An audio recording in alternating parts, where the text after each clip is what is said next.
What if I told you that everything you've been taught about self-love is a lie?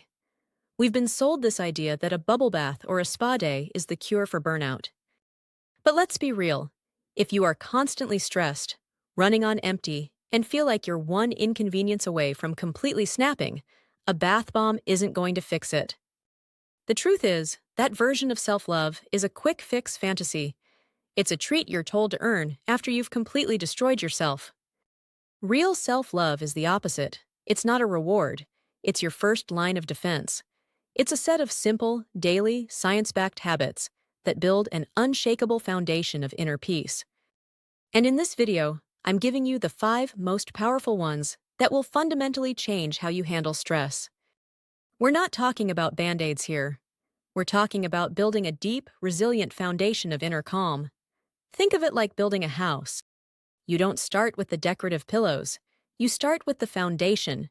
You pour the concrete, you build the frame. You make sure the whole thing is strong enough to handle a storm. These habits are your foundation. They're the daily actions that tell your nervous system, your mind, and your body that you are safe, worthy, and cared for. And this isn't just fluffy, feel-good advice.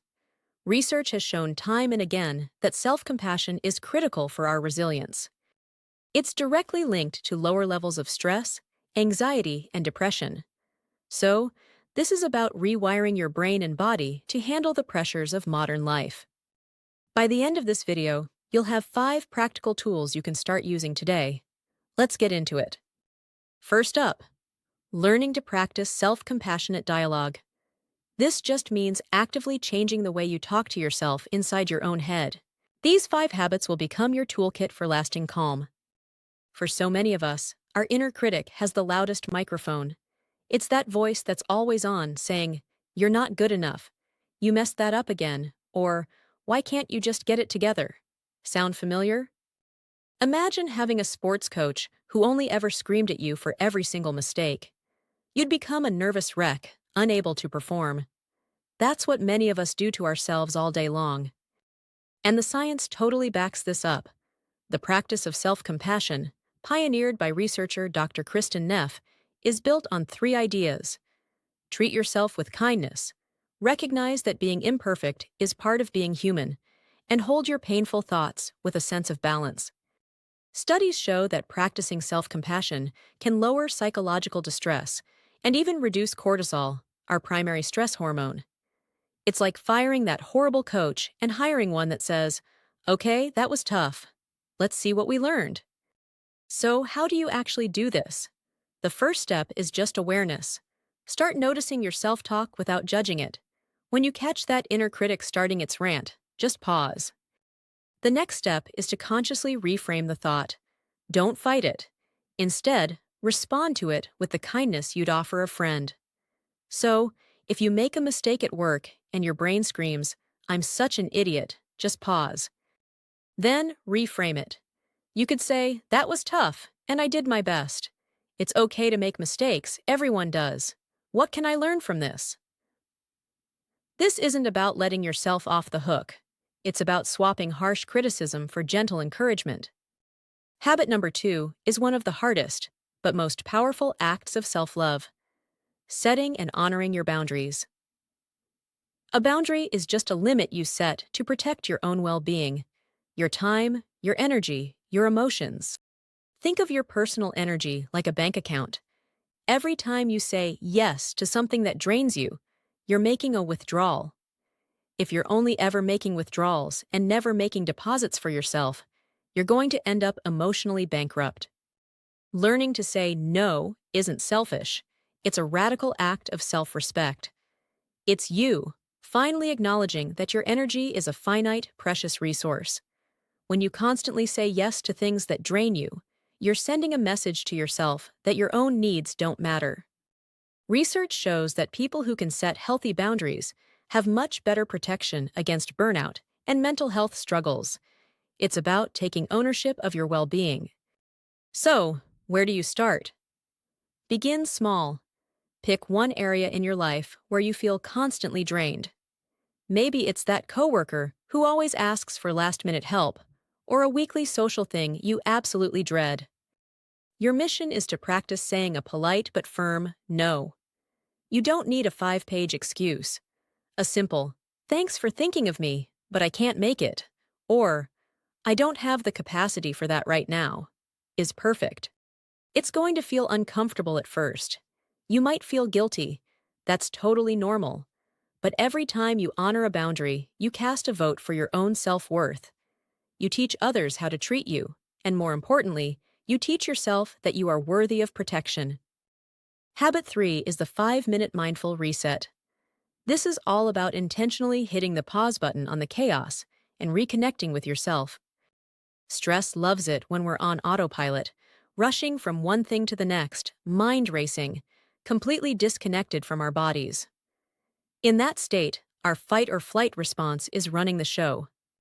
A mindful reset is how you find the calm eye of that storm. It activates your rest and digest system, which tells your body it's safe to calm down and recover. Here's a simple way to do it. You don't need a special cushion or a silent monastery. You can do this at your desk, in your car, wherever. Just set a timer for 5 minutes. First, just notice your posture. Are you hunched over, tense? Gently adjust your body so you're a little more comfortable. Next, bring your awareness to your breath. Don't change it, just notice it. Feel the air coming in through your nose, filling your lungs, and then leaving your body. Your mind will wander. That's its job. Think of it like training a puppy. When the puppy runs off, you don't get angry at it. You just gently guide it back. This practice isn't about stopping your thoughts. It's about changing your relationship to them. You're learning to be the observer of your mind, not a victim of it. Habit number 4 is to prioritize restful recovery. And I mean more than just aiming for 8 hours of sleep. In our hustle culture, rest is seen as a weakness. We push ourselves to the absolute brink and then wonder why we feel so broken. Think of recovery like a balanced diet. You can't survive on just one food group. Sleep is the protein of your diet. It's absolutely essential. But you also need the vitamins and minerals that come from other kinds of rest to be truly healthy. So, how do we do this? First, yes, protect your sleep. Create a simple, calming bedtime routine. Turn off screens an hour before bed. Read a book. Listen to chill music. But let's think beyond sleep. What other kinds of rest do you need? There's mental rest. You could do a brain dump in a journal to get the noise out of your head. There's sensory rest. Take a break from noise and screens by sitting in silence or walking in a quiet park. There's also creative rest, which is about appreciating beauty without pressure. Go to an art gallery or listen to an album you love. And finally, there's social rest, spending time with people who fill you up and taking a break from the ones who drain you. Start by figuring out which type of rest you need most right now. Then, schedule just one 15-minute block of it into your week. Treat it like an important appointment. Our 5th and final habit is to schedule acts of self-respect. This is where we move from just hoping we'll feel better to taking intentional action that proves our worth to ourselves. While the other habits are about protecting your energy, this one is about actively building your self-esteem.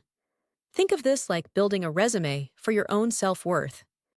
Each promise you keep to yourself, every small action you take for your own benefit, is another bullet point proving to yourself that you're capable, reliable, and worthy. Stress and low self-worth are best friends. When we feel worthless, we're way more vulnerable to life's challenges. It's the difference between saying, "I should eat healthier," and actually taking 30 minutes to prep a few good lunches for the week. It's about taking actions that align with the person you want to become. So here's your assignment. At the beginning of each week, schedule one small act of self-respect. Something your future self will thank you for. Maybe it's for your physical well-being, like scheduling 3 20-minute walks. Or for your financial well-being, like finally sitting down for 30 minutes to look at your budget. It could be for your mind, like setting aside an hour to work on that online course you bought. It could even be a life admin task you've been avoiding, like making that doctor's appointment. The key is to put it in your calendar. Treat it with the same seriousness as a meeting with your boss. When you follow through, you are sending a powerful message to your subconscious. I am worthy of my own time. I keep the promises I make to myself. This builds self-trust, and self-trust is the foundation of unshakable self-love. All right, that's it. 5 powerful, science-backed habits to build real, lasting self-love and kick stress to the curb. Let's do a quick recap. We've got self-compassionate dialogue, turning your inner critic into your inner coach. Setting boundaries, protecting your energy like the precious resource it is. The 5-minute mindful reset, hitting pause to calm your nervous system. Prioritizing restful recovery, getting the different kinds of rest you actually need. Scheduling acts of self-respect, proving your worth to yourself with action. Remember, this is a practice, not a performance. You don't have to master all of these overnight. Just start with the one that called out to you the most. Self-love isn't a finish line you cross. It's a practice you come back to day after day. It's built in these small, quiet moments where you choose yourself. I'd love to know, which of these habits are you going to try first? Drop it in the comments below. Your journey might be exactly what someone else needs to see today. And if you found this video helpful and want more ways to live a less stressful, more intentional life, be sure to hit that like button and subscribe. Thank you so much for being here and for investing in yourself today.